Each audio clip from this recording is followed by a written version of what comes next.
Hello and welcome to the CSR Journal. Today we're joined by Mr. Paul Abraham, who's a COO of IndusInd Bank. Today we're going to talk about the activities taken by IndusInd Bank and how they're working to create a better place and reduce carbon emissions, work their activity sustainability, and still make the place a better place for everyone to live in. Mr. Paul Abraham, thank you so much for speaking with the CSR Journal. The mantra of your company is good ecology, good economics. I would like to understand to what extent are the employees over here also involved in that? The whole idea, in fact, the premise was based on this employee involvement. If it is not institution-wide, at the end of the day, just having commitment from one level of management will never make it broad-based. The idea was, at the end of the day, to alter behavior across the institution. And therefore, employee involvement at the widest level is absolutely paramount. And the way we've ensured that is through a segregated process of what we call the Green Commando program and the Green Champions program, where people across the country, in the hundreds, volunteer to be the lead in rolling out initiatives, in working with agencies, in rolling out our plans. So it is predicated on large-scale employee involvement. So you have a certain set amount of hours kept separately for employee involvement from the usual working hours? There is no such thing as that, but whenever any involvement is required, we are very supportive of letting them go off their desk jobs. A lot of time is volunteered, and it's also volunteered in their free time. So it's a combination of doing work on the job, where we allow them the liberty of taking time off, and at the same time they volunteer in their free time, especially things like weekends. Okay. What is the main motivation behind the initiatives taken by your company? Well, the idea is at some point to have outcomes, beneficial outcomes. So just to give you an example, we initially started off with a great push on the environment. We felt that that was one of the big concerns in the country and needed addressal in terms of altering behavior, in making interventions, etc. Then we came upon this feedback from our employee base that there were more issues that they wanted to get involved with. We ran a national poll. We got about 300 suggestions, but 300 was a bit too much to handle, and it would spread us too thin. Okay. So what we did was that we shortlisted those 300 into 6 specific areas, and we adopted partner agencies in those areas. So they had to do with environment, they had to do with health, they had to do with sports for physically challenged, to do with the girl child, sanitation, etc. So there are 6 themes around which we built partnerships and around which all the employee initiatives and the organization support for those initiatives are based. Okay. A lot of activities that your company has taken is very commendable. You all keep monitoring it and watch how far it is going. I would like to understand your personal involvement in most of these activities, and what is it that you learn at the grassroots level which you do not probably come across in your reports? Well, I think it's very, very essential that the organization has a leadership that fundamentally believes in some of these things. It's important, yes, to have, in the Indian context especially, to push a little bit from a regulatory perspective. But in all honesty, at the end of the day, the widespread adoption is also a subject and is also predicated on a personal belief that what you do will make a difference. I personally am involved with health related issues, especially for children. Personally involved with areas of getting employment for differently abled people. And we have other areas which have come up from the polling process from our employees. So some areas reflect a personal priority for sure, but it's far more broad-based than what I was thinking was possible and what I think was doable on my own account. It's now an organizational initiative. It's way beyond a Paul Abraham. Correct. Tell me more about the hindrances that you have faced, which of course are interlinked to the activities that you have taken up. Tell me more about the problems that you faced over there. See, some of these problems are inadvertent, some are a question of lack of awareness Some are issues that are social in nature.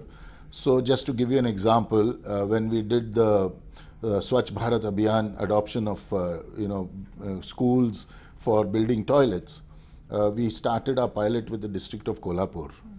We've had fantastic success there, but the journey was not without its problems. Problems included things like, the girl child specifically. Because of the fact that toilets were not available, the girls were, not even, visiting a toilet during their school hours, and that resulted in a lot of them developing urinary tract infections. But what we found succeeded most was the a certain competitiveness that we built amongst the schools, where we instituted awards for the best kept toilets, etc. We also had children as champions in their own schools, so they would form small teams, and then they would be the ones who would be giving the nomination for their school for the award process. So once these 3-4 things were tied in, and we also had some interventions around the health space, we figured that things were working much better. Because at the end of the day, in the home front, the priority was very clearly health, education, and then financial intervention. Correct. And we said that if we could, in that order, address the issues, whatever we did would become very much more sustainable. Have you got a chance to go over there and felicitate any of the children, or the management of your CSR team has got a chance to be there on the ground? Yeah, they're there all the time. They're there all the time because in all of this, nothing works without ground level participation. So our teams do go there. I myself have gone to many of the sites. Do you believe that we need a body legally in place to monitor all the activities taken by corporates these days? It's a tough one to answer. The problem with any legal supervision sometimes is that, things get draconian. This is a very personal view. You tend to get very straitjacketed in the definitions. Correct. And then it really takes away from the spirit. And for most organizations, then it becomes a compliance issue. And there is no real love for the activity that they're doing. I can't believe for a moment that we will succeed as a country if everything is an enforced priority. Okay. People must feel that what they are doing results in the desired outcome, and people must want to do it. Correct. A regulatory push is good as an overall guideline, because at the end of the day, you want people to know that there is an expectation of you. But having said that, I think, running around with a danda all the time doesn't serve a purpose. Correct. But we also have a lot of inheritance tax has been removed, a lot of other corporate tax and cess has been removed for big companies. But they're still very reluctant to give money. Even the largest company in India and the richest man are not doing enough. If you take a look at Azim Premji, he's given half of his own money. What do you think, if you're telling me if people have to get involved on their own, then even the mandate there was not required? See, I think, you're right to some extent. The culture of philanthropy is there in part, but nowhere near what it may be in the West. Correct. I mean, we just read about Mark Zuckerberg donating 99% of his shares in Facebook. Correct.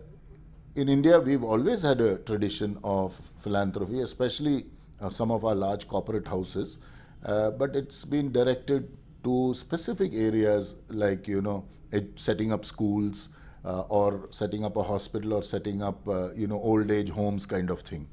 I think, which is damn good. There is no denying that. But having said that, there are far more issues that need support, that need consistent involvement. And therefore, the guideline is useful. Tell me, what is your personal take and personal opinion on the value of philanthropy, which is currently prevailing in our country? There is a huge wave happening.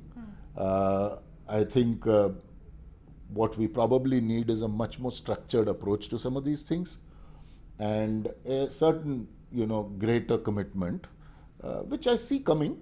But today, maybe it's early stages. It's not widespread. The culture to give back is not widespread. It's also, I think, on account, in some senses, due to the cynicism of how money is spent when, just passed on to agencies, and, there is a concern that, not all of that is spent well and wisely. There are a lot of agencies out there who are good on intent but low on execution. There are others which are not necessarily above board.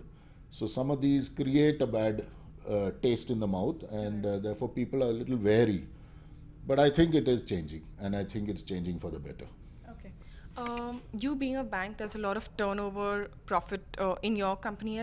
Can you tell me a little about what's the kind of percentage profit and how much do you redirect towards CSR? Yeah, so very clearly our spend is dictated in large measure by some of the guidelines, but we had spends even before the guidelines were in place. We dislike the idea of just signing out checks. It takes away from the spirit, because it's a very easy and convenient way to wash away your guilt, so to speak. And therefore, we are not, in that sense, very much in favor of signing out checks. Tell me more about the carbon footprint involvement that your company is involved in. Well, I think, it's the gist of it is simple. If you don't measure what you do, then you are all over the place with what you do, right? If you measure what you do, then you are focused, and then you are very clear where the money is getting spent and where the discipline of the process is. And that's one of the reasons why we are participating in all the reporting structures around the world. Secondly, I think as a society in India, we also need to kind of show the rest of the world that we do our bit, we measure ourselves, and that we are making progress on a consistent basis.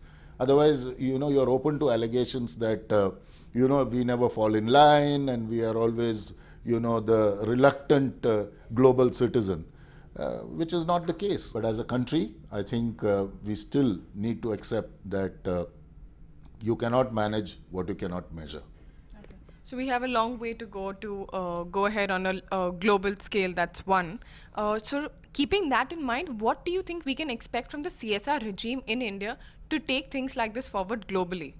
No, I think, we are very clearly a global participant. Okay. There is no denying that for our size, if we are not on the world stage is poorer in that sense. Okay. Because this is a huge country, this is a country with a huge footprint, and we can make or break any global initiative. I think we need more investments in projects that will work on a long term and create more sustainability in the country.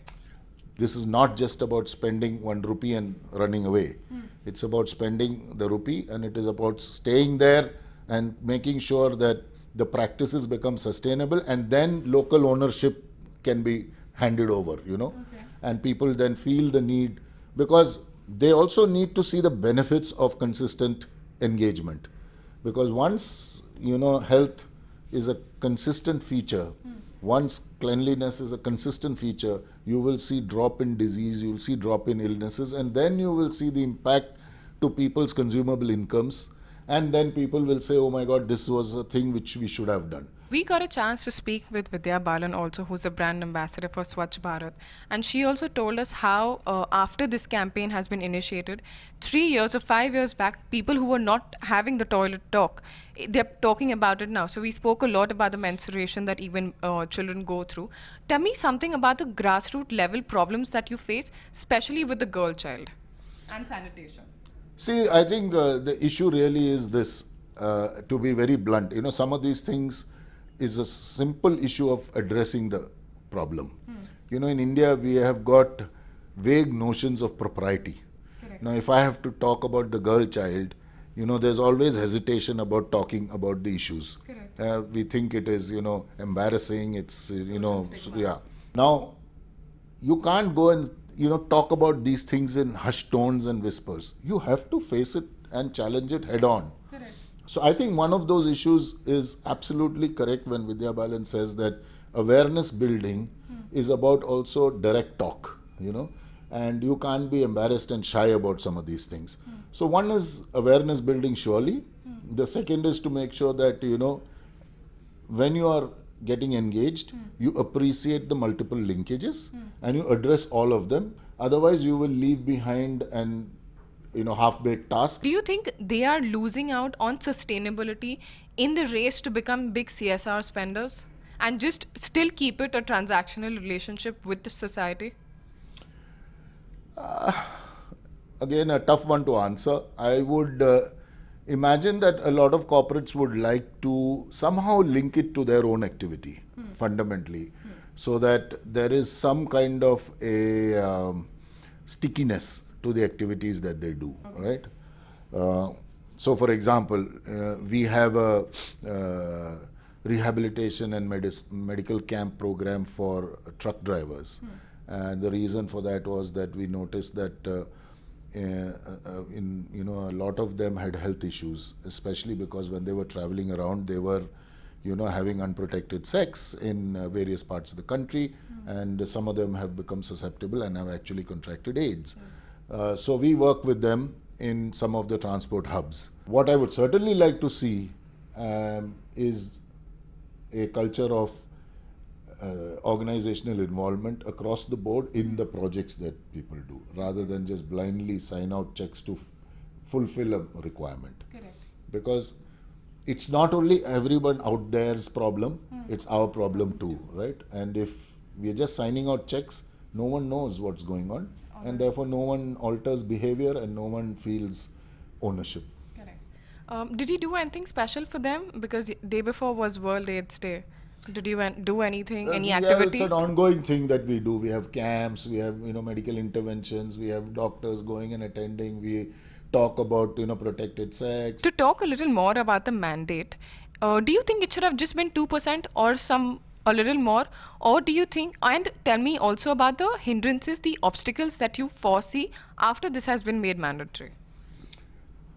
See, 2%. I don't know. 2% is a number which is probably there because someone in their wisdom thought this was an absorbable amount by organizations. Okay. The fact that it is post-tax, it's therefore actually even more than 2% of the spend. It would have been nice if it was a pre-tax spend. That's a very clinical take on that. That aside, I think most organizations have not yet reached the 2% threshold because of the fact that they're all waking up to the various possibilities and getting their act together. I think the spend amount and the quantum that adds up, at least from the listed companies, the last number I remember was something like 22,000 crores. Yeah. And I don't think we are anywhere near spending that as a country. Correct. Having said that, I think while private sector and industry bodies, etc., take responsibility for their part, this is not a thing that only one sector or one organization or one company or a group of companies can address. This is a national mission. Correct. The government is equal and has substantial investments and commitments. This is also supplementing those initiatives. So I think the number of 2%, is an amount which hasn't yet been achieved at this point in time. Let's see when we achieve it, and if it doesn't kind of start to pinch companies and they are allowed the liberty to spend on areas where they feel comfortable, I think then we've succeeded in our task. The government itself has kept a very large budget aside only to propagate the idea of CSR to the very common man. And then we hear the Prime Minister also, who's talking all the time about CSR, and suddenly becomes like an upsurge in the country. What really do you think should the individual, the common man's social responsibility, he should understand from minus all the jargons? What should he understand about CSR and how should he work it out? See, everyone can do their bit. That's a rule, an axiom, and it's also a desired outcome. But when they do not have the money, some people usually are reluctant and they will say they want to make a big change, but they might not have money. I mean, in their small sense, what do you think they can do? I don't think it's just about having money. I think it's also about altering behavior, right?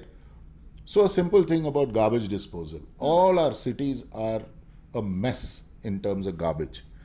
And we put it at the doorstep of the governments and the corporations. On a personal level, what is the kick? What is the inspiration? What do you get from doing all these activities and being so involved in them? Oh, I think I'm being truly selfish because at the end of the day, what we do will come right back and loop back to us, right? Correct. So if I have my child who is suffering from asthma, it's because I have been irresponsible as a member of society, right? Correct. So if I want my son to be healthy, I better be responsible. So ultimately, like they say in Buddhist philosophy, you know, being charitable, being compassionate, and reaching out is not about you loving 10 other people. It's also about how much you love yourself. Is there something, a personal message you want to give on the CSR aspect that is currently in the country and that will grow to be in the next few years? Well, my personal message is, you know, choose a few things. Don't spread yourself thin. Choose a few things, but understand very deeply what the issues are and what the linkages are. And then once you address that, you can try and create templates and models which you can scale up. Okay. But please understand the broader linkages, because just doing that one little act sometimes is, you know, hardly solving the problem. It's a much more holistic approach that we all need to understand and take. And I think once we do that, we are all set. Tell me in about exactly 8 to 10 words, what is CSR to you? CSR to me is something that we need to do for ourselves. Okay. Fundamentally, I think it's about taking care of our future and making sure that, you know, our children live in a better world. Mr. Abraham, it's been really fantastic speaking with you. Thank you so much for the insights that's been given from your company, and we wish you all the best for your future endeavors. Thank you so much for talking to us. Thank you. Pleasure is all mine.